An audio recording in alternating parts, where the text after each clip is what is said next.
이스라엘 백성들이 애굽을 나와서 가나안 땅으로 가기 전까지 시내산 광야에 머무른 적이 있습니다. 애굽을 나오는 그 즉시 가나안 땅으로 들어가게 되었다면 얼마나 좋았겠습니까?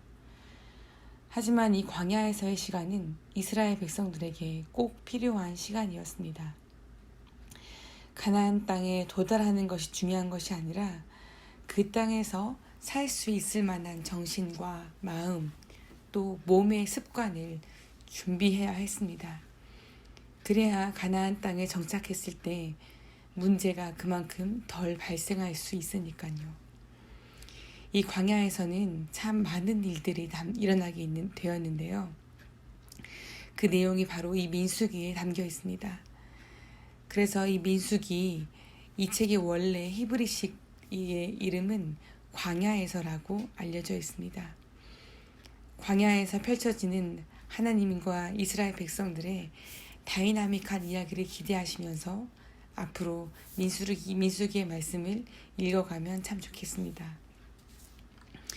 이스라엘 백성이 출애굽을 한 지 1년하고도 2개월째가 되었을 때 하나님은 성막에서 모세에게 한 가지 명령을 내리십니다. 인구의 숫자를 조사하라는 것이었습니다. 모든 사람들을 다 조사하는 것이 아니라 20세, 20살 이상의 남성들만 조사하라고 하셨습니다.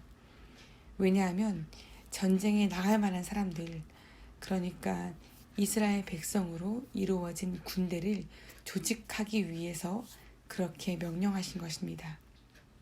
그래서 지파별로 20살 이상의 남성이 몇 명인지 조사하게 되었는데요. 이 조사의 결과는 나중에 가나안 땅에 들어갔을 때 땅 분배를 할 때에도 참고가 되기도 합니다. 여호수아가 지파들의 그 규모에 따라서 땅 분배를 하게 되는데요. 인원이 많은 지파는 넓은 땅을 주고 인원이 적은 지파는 비교적 작은 땅을 주게 되지요. 좌우간 이 인구조사는 성경에 기록된 최초의 공식적인 인구조사가 되었습니다. 이후에 몇 번 더 인구조사가 나오게 됐는데요. 민수기 26장에 나오는 것이 있는가 하면 하나님의 뜻과 상관이 없이 이루어졌던 다윗의 인구조사가 있었습니다. 오늘 본문에서 인구조사를 할 때 인구가 너무 많았기 때문에 모세와 아론이 다 감당할 수가 없었습니다. 그래서 각 지파의 각 조상의 가문의 두령들이 이 일을 도왔지요. 이렇게 조사된 20세 이상의 남성의 인원이 60만 3,550명이라고 보고가 됩니다. 창세기 46장에서 야곱의 12아들과 그들의 자손의 인원이 모두 70명이라고 기록되어 있었는데요.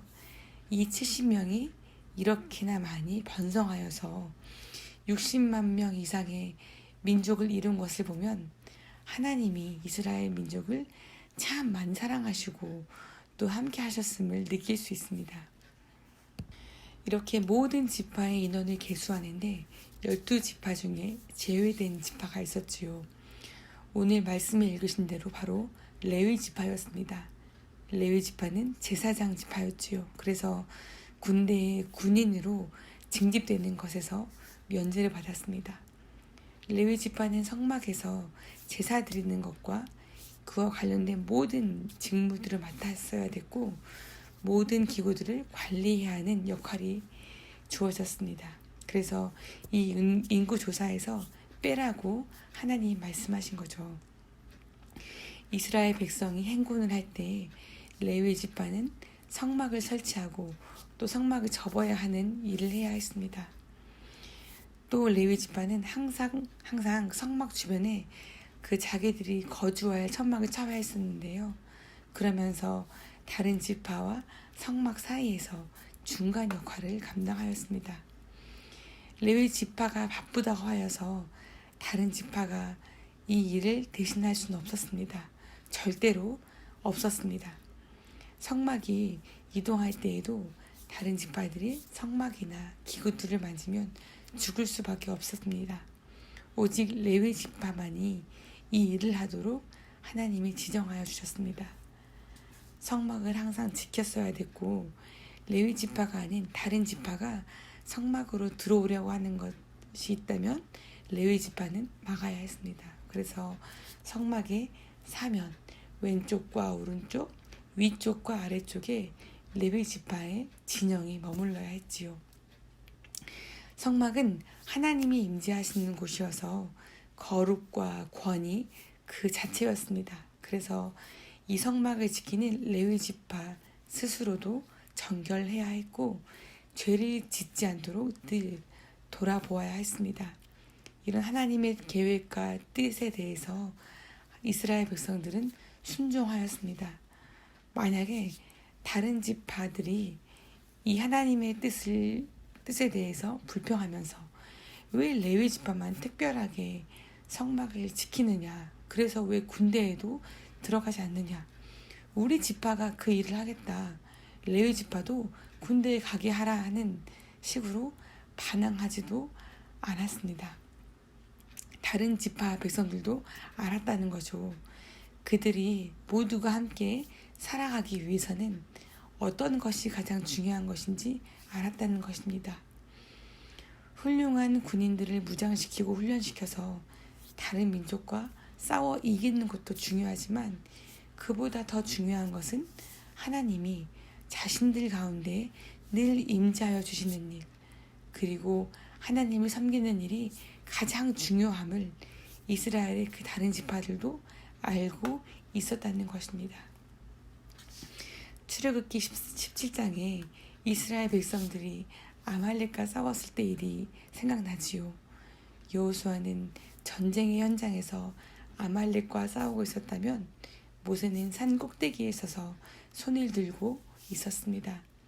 모세가 손을 들면 이스라엘이 이기고 모세가 손을 내리면 이스라엘이 지는 것을 보고 모세의 팔이 피곤하지 않도록 내려오지 않도록 아론과 훌이 그 옆에서 모세의 손을 붙들어 올렸다는 것을 우리는 알고 있습니다.